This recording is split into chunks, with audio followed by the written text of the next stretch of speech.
women make 92% of all purchasing decisions. Well, because 86% of single parents are women. It's this vicious cycle of like, well, you spend too much, but also you have to spend, and we want you to buy this. Statistically, women, their portfolios perform better than men. We earn about 1% more than men do because we don't touch it. We treat it like a crock pot. We're like, we got it set over here. We just know where it's going. We're just going to leave it alone. It'll be ready later. I'm not asking you to find more money. Yeah. I'm asking you to take the money you have and reallocate it.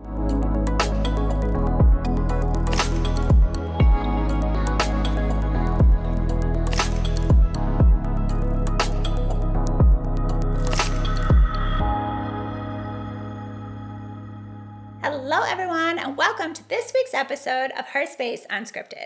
As always, I'm your host, Angela, and today I am joined by a guest that I got to meet at one of the moments where I needed amazing women in my life, and she literally started a whole ass group for amazing women. And so, without further ado, Miss Summer. Hi. Welcome to Her Space, Miss Summer. Thank you so much for having me today. So, as I mentioned, you're quite the inspiration to women. You literally created a whole ass group. So tell us about just the association. Yeah. So we're actually celebrating our 5th year this year. Has it been 5 years already? Yes. Oh my goodness. I feel it. Yeah, I'm sure you feel it much differently than me.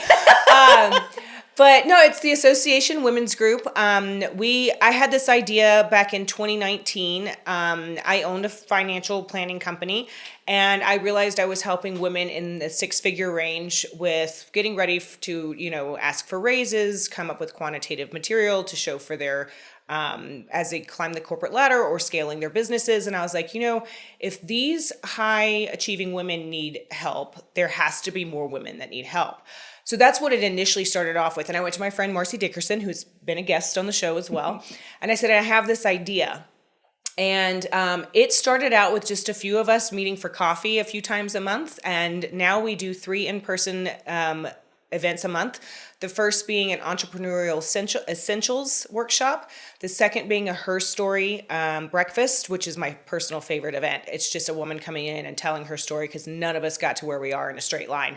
I always joke, I'm like, there's U-turns, there's cul-de-sacs, there's dead ends, there's like all of the above. On-ramps and off-ramps. And multiple. Yes. So that one is one of my favorites, but they are also asked to bring in key takeaways or examples so you can put it into practicum. And then we have our Workspace 141 workshop that we do the last Friday of every month. And that one, again, is to give you practical items that you can utilize either in the corporate world or in the entrepreneurial world. And then we do 3 Zooms a month. And then we have a lot of other events in between. Next week, we have our 5th annual Her Impact Conference. We do a speed networking, a speed mentoring. We like speedy things. These women are busy. Efficiency. It's appreciated. Yes. And it's difficult to manage everyone's calendars. So, but we have grown to over 200 members, over 40 community partners, and it is not at all how I pictured it from the beginning. It's better. And the women are the ones that make it the way it is. And it's just 98% of them end up doing business together. The connections that are built, we talk about collaboration over competition. We talk about building real connections over networking. And it has just kind of grown its own legs and taken off. And it's a joy to do.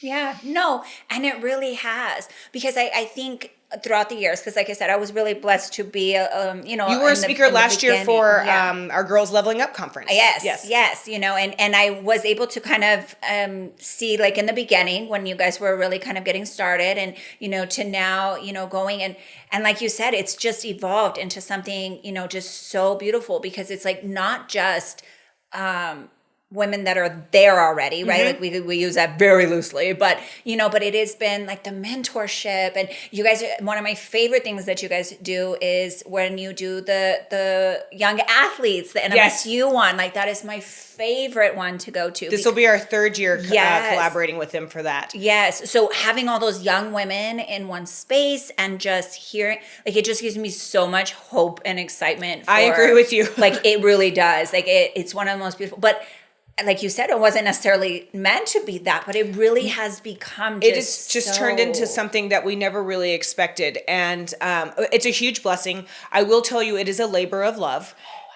I'm sure. Yes. I mean, again, these women are busy. And so coordinating calendars, trying to figure out when they can speak. I mean, constant rescheduling, which is... Now that you said that, Sylvia, I apologize. I will email you back. Now that you said that. Thank you for saying that. I was like, now that you said that, yes. I forgot in middle of session, in the middle, I remember. Yeah, Angela's going to be on sometime this year for our leadership series. I will. But it's also like whenever I'm in the room, it just truly fills my cup. Like it is the most amazing experience. And like you said, it's women of all levels. So we have women that are established who we use the term, like we said, they've made it. And then we have our up and comers, and then we have we call them our baby members. Our oldest member is 73 years old and our youngest member is 23 years old. And so I love that. And I will tell you, I'm bragging on Frieda real quick. She's our 73-year-old member. Last year when she joined us, 3 months in, she established her first LLC. I didn't know yes. that.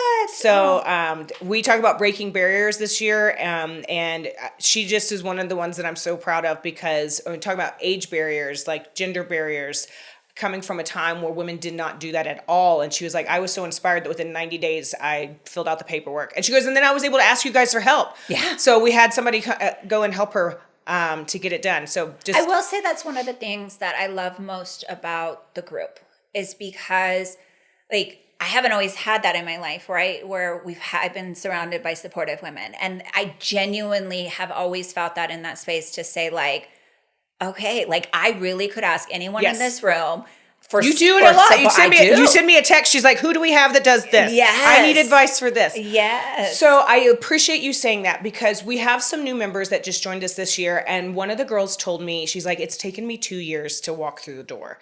And I was like, girl, why? She's like, I was so nervous. Yeah. I was nervous about a mean girl. I was nervous that I wasn't already where I needed to be. I was nervous about confidence. And I said, okay, well, what did you find? And she goes, y'all are obnoxiously friendly. And I was like, beautiful. Thank you. Yes. I was like, no, we will like drown you in friendliness and like, who can we connect you with? What are you trying to do? Do you need a local bank? Do you need, legal advice? Do you need a contractor? Yes. One of my favorite stories is I'm the point person. So everyone texts me like, who do we have that does this? We do have a directory, but apparently it's easier to text. My bad. It's okay. I'm happy to do it. But we had a girl ask one time, she's like, do we have anyone that does rock walls? And I was all, that's pretty labor intensive. I'm not sure. And I make that announcement at one of our next meetings and Melissa, Del Ferraro, she owns G. Sandoval Construction. She goes, I don't do them, but I have the people that do them. I, in fact, will not do it, but we will show up. But I was like, look at this. I was like, we have dominated the construction industry. Yes, girl, I have a person that can do rock walls for you. So it really has like I said, when they connect, and they always check with me first. Just like you do. Do we have someone that does this before I seek outside support or... Well, because obviously, right? Like you've created this amazing network of badass women. Like, of course I'm going to try to come here. And I appreciate that because that's the value that it brings. It does. And if you can empower another female business owner or another female corporate woman within the group, then of course we would love for you to check with them first. So it's a great joy. No. Well, and like I said, I think that it's just not very common. Oh no, right? We were taught that we had to like step on each other and like squish the next girl in order to get ahead. And what we have done is proven that we can all rise together. When you get up to where you're trying to get to, you turn around and help her. The top of the mountain is flat and there's plenty of effing room.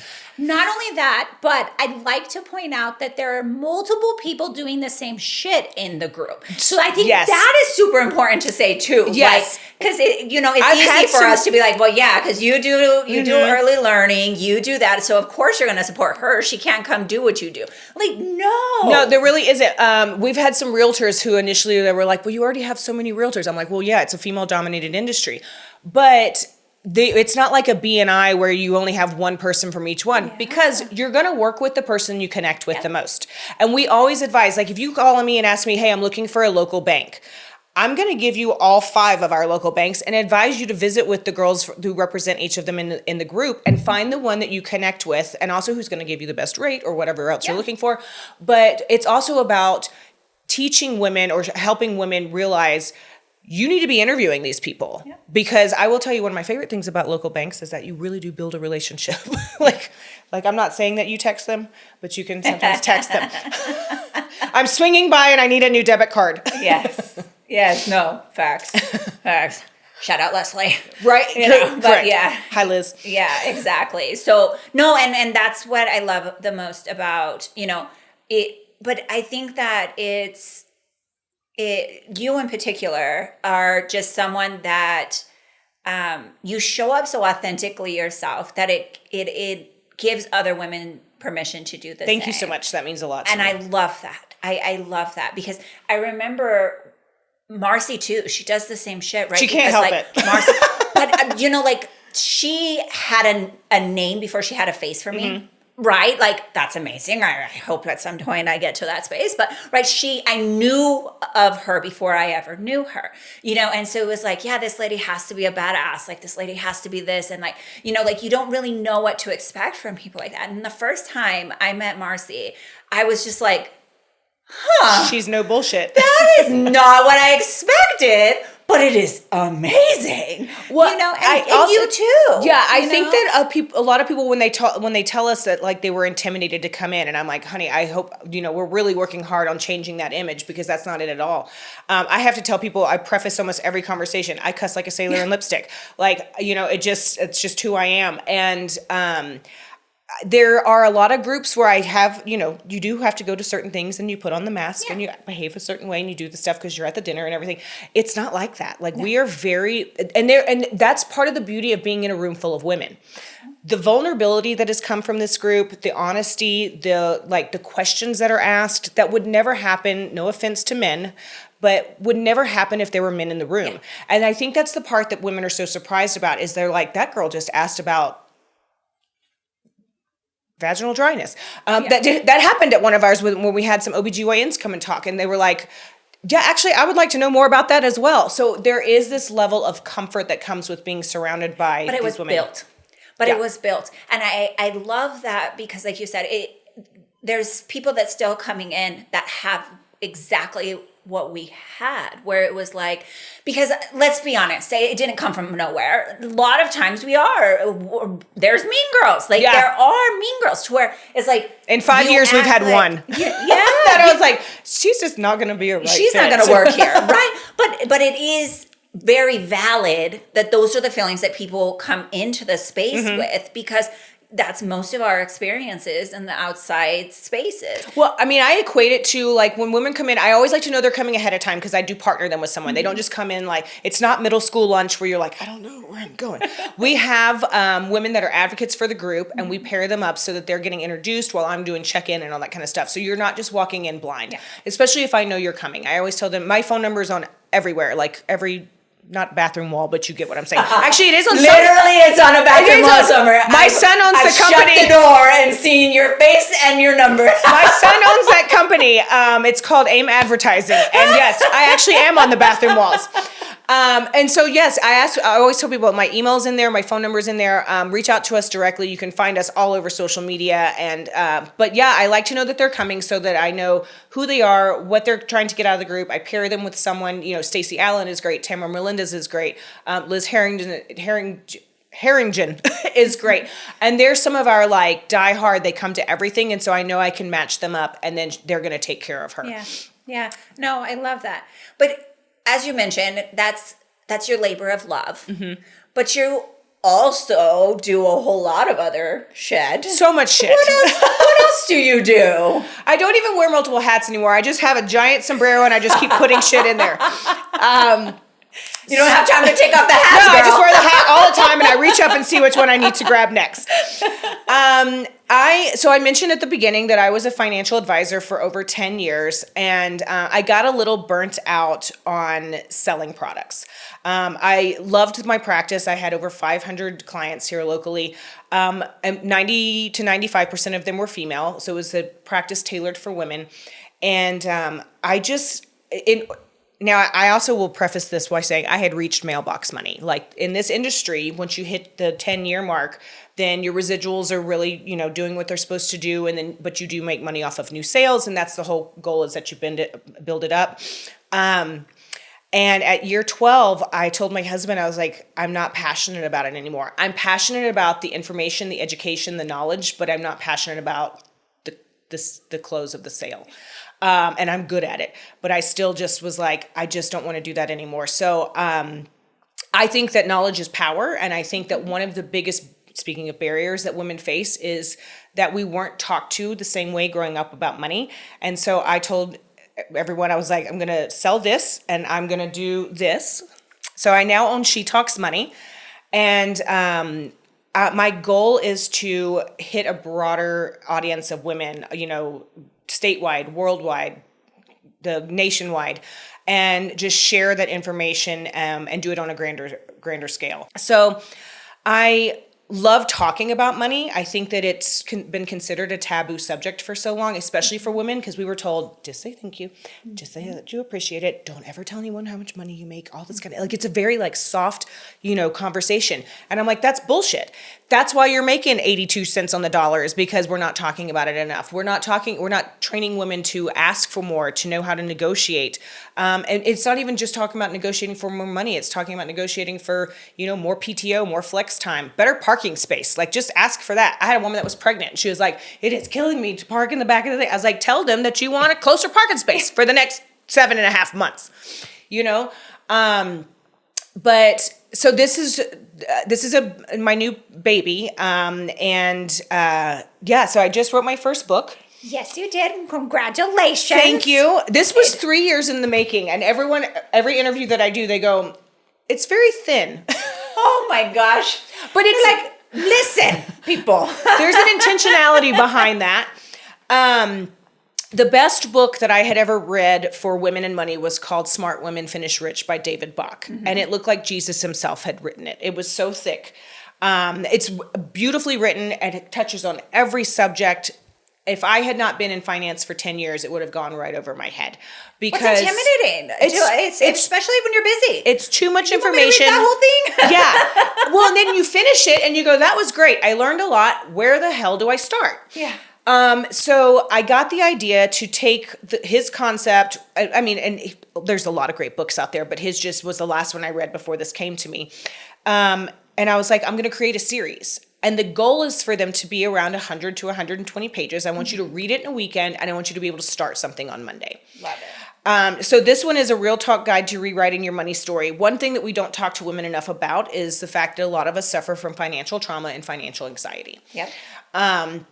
When your ideas around money are pretty much secured by the age of 7, and if you were brought up in a household where money didn't grow on trees, money is the root of all evil, money, there's just never enough, then that's kind of the mindset that you have. Both of us have had to overcome that. Yes. I tell my kids all the time, there has to be 6 cans of beans in the pantry, just in case. And they were like, I don't understand. Food insecurity was a thing for a stint in my childhood. And so I know that if nothing else, there's beans in the pantry. Now, we have come very far from that, but it does still bring me peace of mind. Yeah. Women make 92% of all purchasing decisions. You make 100% of your purchasing decisions. Well, because 86% of single parents are women. Yeah. So there's this amount of stress that comes from making the money, budgeting the money, even though I hate the word budget, but we'll get to that in a minute, how we're going to spend it. And then we're told by society that we are spenders by nature, but then they market directly to us because obviously we buy all the stuff. We're the ones that buy all so the it's shit. it's this vicious cycle of well, you spend too much, but also you have to spend, and we want you to buy this. Yeah. So this first one was dealing with that. It talks about the history of money and women. I mean, we go back to Egypt. We talk about Cleopatra in the very beginning. We talk about the fact that women weren't able to secure bank accounts until 1974. So, yes, I was reading that, but when you think about that, I'm like, 1974. Holy shit! That was only 13 years before I was born. Yes. That was not that long ago, Summer. No. That was not that long ago. 51, 52 years ago. Yeah. So we talk about it in the sense of our some of our mothers and grandmothers were not able to do that. I mean, I remember my grandmother had a cookie jar. That's where she kept her cash. Yeah. And what we have accomplished in less than a generation is pretty incredible. I mean, we now outperform men in degrees, both bachelor's, graduate, and PhDs. We're making a small dent in the CEO world. We are climbing the corporate ladder very, very quickly. And then we're also doing it while maintaining the majority of the household. Which we talk about mental load in here too, because that has to be addressed. I mean, there is a sentence where I am reading this or writing it. I was going through one of the things and my husband's like, "What do you want for dinner?" And I'm like, "Are you kidding me? You can't figure that out while I'm literally editing now. I'm literally writing a book. Yes. So it made it in the book. And when I had to read it out loud to him to check the cadence, he was like, "Really? You put that shepherd's pie comment in there?" And I get more comments about that than anything else. Because we feel it's you. relatable, yes. I'm like, he is asking me about this right this damn second. We touch on debt. We touch on spending habits. So I will tell you, for the spending part, I don't like the word budget. No. I don't think that as women, we've been told for so long, like, you don't budget well, you don't manage your money well. I prefer the term spending plans because you have to spend your money. Yeah. You know, I still want you to save and invest as well, but also to you're not going to save your way into wealth. Yeah. So creating spending plans so that you're allocating where your money is going. So knowing where it's going instead of wondering where it went is a big concept that we touch on. I talk about the bullshit about like kids' birthday parties and baby showers and weddings. Don't get me wrong, those are all very joyous celebrations, but the majority of that falls on us. And then we forget that we, spend money on that annually. I touch on investing in here. So anyway, the next ones will be, I'm currently working on She Graduates, Every Girl's Guide to College, but College Money or something like that. I haven't completely finished the title. Nice. But that one aligned with the time frame of the year because May is coming up. So yes, I do think about sales. As you should. Literally over here talking about money. Yes. I would be actually a little disappointed if you didn't. Yes. So just know that that's coming out so that you can buy it for your daughters, granddaughters, nieces, etc., who are graduating in May. And hopefully by that same time I'll finish She's Launching. So my goal is to have high school graduating girls and college graduating girls. Both books will be done before April. And then I'll go into the second book of this series, which is She's Debt Free. So when we talk about the money story, then she's debt free, then she invests. That one will be about saving and investing. And then she buys real estate. And eventually I want it to be, and she's a mogul. I love it. I love it. So and I wanted to touch on milestones within women's lives, like she's having a baby, she's getting married. But from the financial standpoint of both of those, or all of those situations, because they all cost money, it is something that people are thinking more about. But I also want women to feel more comfortable talking about those things. Yeah. No, absolutely. And I think that's the biggest part is like, we have been so instilled in us, like, we don't talk money. Like, we just don't. You just don't talk money. And or money isn't everything, right? This is no, plus it isn't, but it's involved in everything. I always tell people, I'm like, money can't buy you happiness, but it sure as hell buys a lot of opportunities, and freedom and peace of mind. And I will tell you, any woman you talk to, all she wants is financial security and financial freedom. Yeah. She just doesn't want to live paycheck to paycheck. She doesn't want to depend on a man. Men are great. I am happily married for 15 years. There's nothing wrong with them, but you still need, and I am going to drop the F-bomb here, you need fuck you money. Yeah. Whether it's to get out of a bad relationship, to change a job that no longer serves you, to, literally change your life. Every woman needs that pot on the side that if something, shit hits the fan, she can get out. Yeah. And it is something that I've realized that men don't have to think about. Yeah. But it's the same way as whenever I'm getting out of the car. I look around myself first and know where everybody else is before I walk to the grocery store. My husband just gets right out of the car. And goes. Yeah. And we had that conversation the other night, and he was like, I never thought about that. I said, well, there's a reason I don't go walking when it's still dark in the morning, and that kind of stuff. Yeah. So Because we have to think that we do way. always. I mean, I'm serious. Like almost every time I am walking from point A to point B, I am no longer doing this. Nope. I am absolutely alert about I don't what's going put my on. headphones in. Like, no, exactly. No, those things make you more vulnerable. Yeah. So having that FPOT means that if you needed to make a change in a hurry, that you were able to do it. And I've been in a couple situations in my life that I had to stay someplace longer than I wanted to. Well, I know you have a whole ass marriage, right? Yeah. Like a whole ass space. No, and that's like I tell my daughter all the time. So I love my daughter's goals. Like my daughter has some of the most amazing healthy goals, and I love that. And she's like, one of her biggest things in life is she cannot wait to be a wife and a mother. And she's like, I want to be a stay-at-home mom. Like I want, all these things. But then she, I don't have to tell her because she tells me, but because I've told her so much, right? But she's like, but I'm going to make sure that I have my degree first. I'm going to set up my practice first. I'm going to make sure that I am good to go, because if something were to ever happen, I need to make sure that me and my kids are good. I need to make sure that we're straight, like we're all these things, because that was not the way that I thought when I was younger. And I ended up in a horrible, horrible situation where, had a whole ass baby and had no home. Yeah. Had no money, no job, no home, no education, no nada. And so I love that you encourage that, and it's not frowned upon, because that's the other thing too, is like, I'm like, my FU pot has nothing to do with the happiness level in said relationship. Yeah. Right? Like I'm not having this because I'm questioning, doubting, or no. It's because I literally have to. Yeah, absolutely. And there's a level of, again, that peace of mind, that security that comes with that. And it just allows you to be more joyous in everything else. Yes. Because you know that no matter what, you're not trapped. So it is important, and it is something that we have to talk to our girls about. And then on the other side of that, I'm a boy mom. Same. And so I am teaching them, how to properly treat women, and, how to hold, I don't carry the groceries in. I don't even put them in the car anymore. Now I just pull up and somebody else does that too. But like treating women the way that women deserve to be treated. And then also respecting their space, respecting their time, respecting their money. I think that we're responsible for making sure that men stay men and treat women the way they're supposed to be treated. Yeah.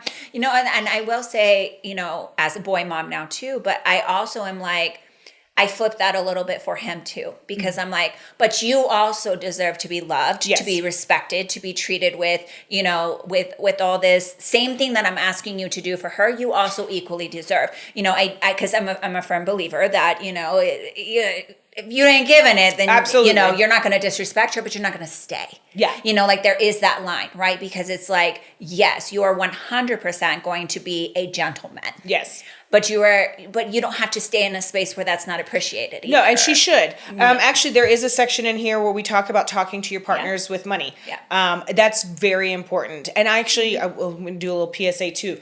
I told this when I spoke at NMSU last week. I got married for love, and I'm very grateful. I have an amazing husband who's very supportive. I mean, he's like, did you send your book to Kelly Clarkson? And I was like, no, I haven't. He really thinks, he's like, shoot for the moon. Yes. But also, we didn't talk about money. We didn't talk about politics. We didn't talk about religion. We didn't talk about any of those things before we got married. And so then we had to kind of learn it as we went. Fortunately, we aligned on most of those things. And so raising kids together and all of that, we were able to navigate. But I'm like, have those conversations while you're dating, because you need to know, if you don't want children and he does, or vice versa, that's important. If you want to live, on a homestead and he wants to live in LA, that's not going to work either. So having those conversations about finances and, life goals early on is super important. No, it really is. It really is. Treat it like an interview. Everybody, yes. And everybody's like, well, that seems heavy. Like, that seems heavy. How? No, and also you're saving yourself so much time. That part. I'll be like, let me get this out real quick. Shit, I've even thought about a fucking Google form, girl. Like, let me email this. Yes.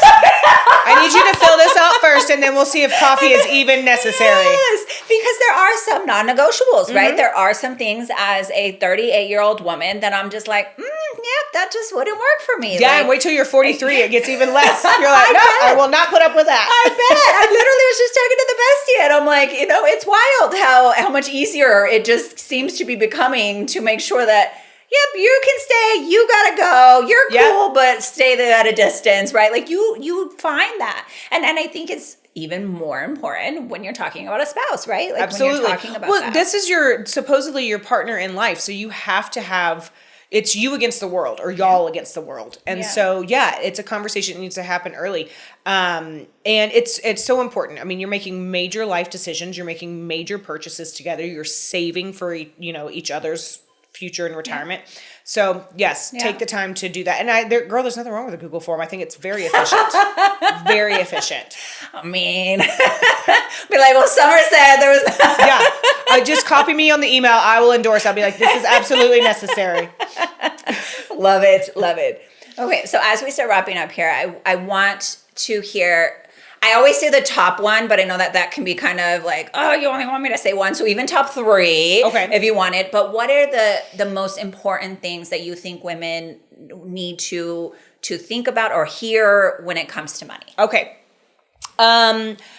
I said one of them earlier, you can't save yourself into wealth. Women tend to be intimidated about investing, and it is not rocket science. Actually, my meeting right after this is because I have a client that she's like, I should roll my money over with somebody else. I was like, why don't I just teach you how to manage your own money? So you just have to do a little bit of research. I would recommend she invests as soon as it comes out. But in the meantime, there's plenty of books and podcasts to listen to about it. But they've made it so easy. Like first of all, you can start an investment account with as little as literally $1 with either Fidelity or Vanguard. And then you just choose where you want to invest. Now, I don't expect you to go out and be like, I'm going to choose all of these stocks individually and research all these companies. No. You need an ETF or an index fund that tracks the S&P 500, which is the Standard & Poor's 500 best companies in the United States. So you're talking about Walmart, Google, Amazon, DoorDash, Verizon. We know that those companies are going to outperform, and so you just find something that tracks. Now, if you want to take some fun money and find some like little AI stuff or tech companies, that's always good to research those. But the other best thing is that you don't need a lot of money to start. Again, what I was talking to these college students about the other day, because time is a very valuable commodity. And we never know how much of it we're going to get. So the sooner you start, the better. My son is 13, just started his first investment account. He's putting $25 a month into it. And honestly, if he just did $25 a month for the rest of his life, never increase the amount, never, by the time he's 65, his overall investment would be around $15,000 in his personal principal. And then the value of the account would be about $680,000, $25 a month. So don't wait until you have thousands of dollars. If you can do $50 a month, $100 a month, $500 a month, the best thing to do is just to get started. And then I will also tell you real quick, I'm going to tell you the term dollar cost averaging, or DCA. Warren Buffett is the one who really talked about this a lot. So ideally, you don't want to just dump into the market like one day. If you're doing a rollover or something like that, sometimes you have to. But if you're doing long-term investing, you want to put in the same amount every single month, because then you're taking advantage of the ebbs and flows of the market. So overall, over time, you are capturing more units or stocks or percentages of stocks, whatever you're investing in.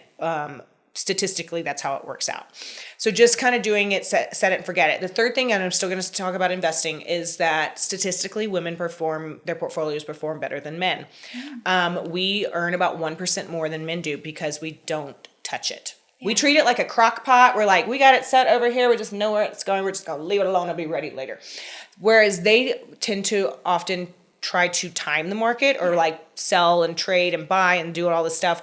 We're like, it's doing what it's supposed to. Yeah. And so yes, over time we over time we actually outperform them. And so if you just start, you'll be surprised. I would tell you that since tax season is coming out, if you are getting a tax return, take a piece of that and put it into the market and get started with that. But I also want to point out, $25 a month. I like to just point out, like, okay, that's one DoorDash order for yourself. Okay, so Right? So like, thank it's you. really important to like highlight what that really is. Thank you. So I appreciate people hear it and act like that's too much, but no. that is one DoorDash. I mean, we have, so our membership with the association is $75 a month for all inclusive, meaning that you don't pay for any of your breakfasts, any of your cocktails, any of that stuff. And they're like, $75. I'm like, it's an investment in yourself and your personal and professional development. It's less than a pedicure. Yeah. So when you think about $25, that's 3 Starbucks runs. Yeah. It's what else costs $25? Yeah, I mean, Well, and that's the thing. There's not a lot of things that do cost only $25 anymore. So it's just, and that's a great point to what I was saying. I'm not asking you to find more money. Yeah. I'm asking you to take the money you have and reallocate it. Yeah. So if it does mean one less DoorDash per month so that you can invest it, you're not having to make it. You're not having to find it. You're just making one choice where you're saying, you know what, I'm going to be more intentional and say no to this so I can say yes to this. I'm going to choose me instead of, like I said, I get it, I use it. But if literally that one change could surpass, what did you say, 680 is the... obviously he's 13 and most of us ain't got that time left, but correct. Still, I mean, it's still going to perform. It's going to do way more than that DoorDash order is going to do for you. Correct. That is absolutely just spending and going into your ass and your thighs. Yeah, exactly. No, I wish my ass and my thighs. Mine goes straight to my stomach. I know, okay? right here. The damn fupa. But no, so yes, the point is that it obviously you have to adjust it based on your age, but even if you're in your 40s and you can only start with 25, it's still better to start the habit than to not. Because you'll also start to see it and you'll build on it. I always tell people that small wins make a big difference. My husband and I just paid off $25,000 in consumer debt. Awesome. And in 13 months. So I will preface this real quick because people were like, well, if you knew better, how did you get here? And blah, blah, blah. COVID happened in our state. I mean, it happened everywhere, but in our state was closed for 2 years. My husband works in concerts, and so we became a single income household very quickly. Before I knew it, when we were trying to make ends meet during those ours was like open, closed, closed, open, all this stuff. You can go inside and not outside, and then outside, not inside. It was, it was a whole mess. It's wild. So we were doing it to make ends meet, and the next thing I know, I looked up and I said, oh my God, this is a lot. We have to handle this. So I noticed it November of 2024, and I said, we're going to pay it off next year. So 2025, we made some major life changes. We had a conversation with our kids because they're 22 and 13. And we said, we're eating the same thing every week. We did meatloaf Monday, taco Tuesday, whatever, Asian Wednesday, whatever it was. So variations of the same recipe, but we did not eat out. We only did it twice a month.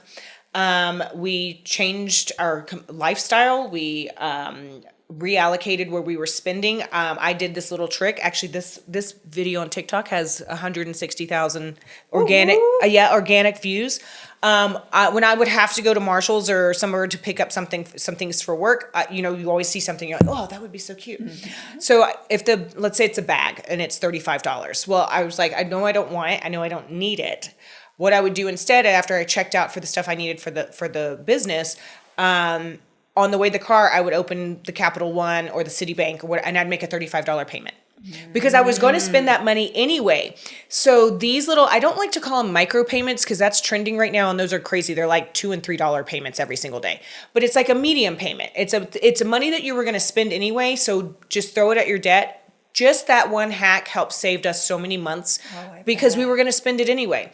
And January 15th, we made our last credit card payment. Awesome. And it's a huge feat. I mean, it's huge. Finding $25,000 extra or realizing that you were spending it anyway, more than that. That part. Yes. More. So yeah, that was crazy. So now I do the same thing because I am also doing a no buy 2026. I have not purchased anything for myself that's material that there's a list of stuff, but anyway, no clothes, no shoes. Anyway, I just finished month 2. I haven't bought anything except for one sweater from a thrift store, and it was Irish wool, and it was $5.50. So I mean, and it was gorgeous. And my husband makes fun of me because he was like, "Oh my God, you've already gotten $50 wear out of that thing," because I wear it every weekend. I'm mad it's 85 degrees and I can't have it on right now. But now whenever I see something that I'm like, oh, that would give me like a quick, 1 second dopamine hit, I take that same $35 from that, whatever the bag is or whatever, and I throw it in our HYSA or I put it into our investment account. Because again, money I would have spent anyway, and I'm just stocking it away in the two places. I did just use an acronym that I want to touch on. HYSA is a high yield savings account. If you're not using that, Ally has one, SoFi has one, Cabbage has one, and they're just savings accounts that earn between 3 and 5% versus like 0.0008 like your regular bank. So Google that. Yeah.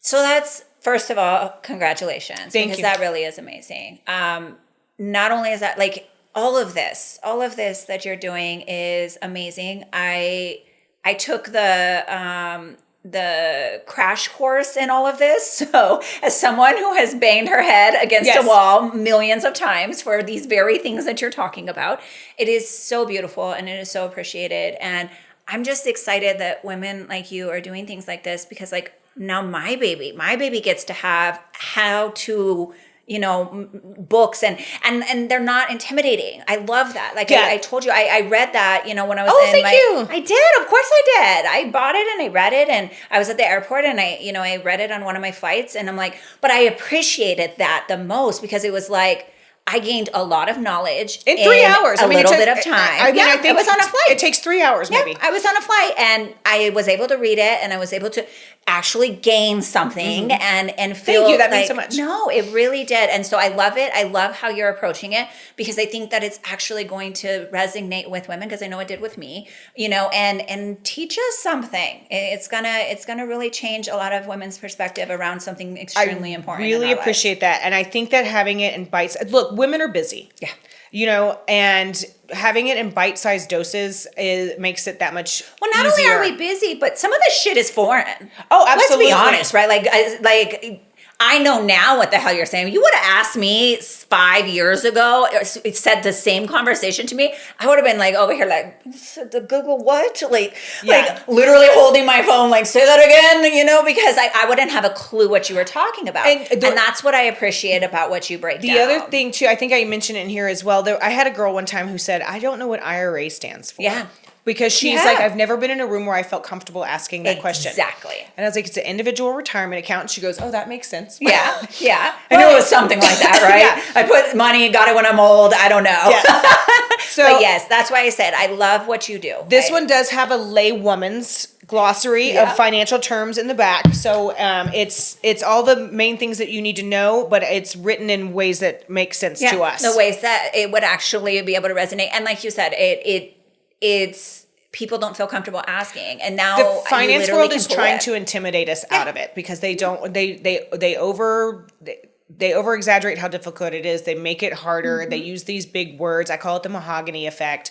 But women are actually fixing to transition the most money in the history of the world. Over the next 20 years, $20 trillion transfers to us because of our longevity. We need to know this stuff. We do. Thank you so much. I'm so I glad appreciate it so much. we finally got this. And as you continue, I want to keep having you Wonderful. come I appreciate that. And talk, because there's just so much more that we weren't able to touch on that I know is of value and really important for people to know. And congratulations to you for all of this. This has been amazing. Thank you. I appreciate it again so much, and we'll see you next time, because there will be a next time, and we will see you next time. Thank you so much for tuning in. Like, share, comment, do all the things, and we'll see you next time.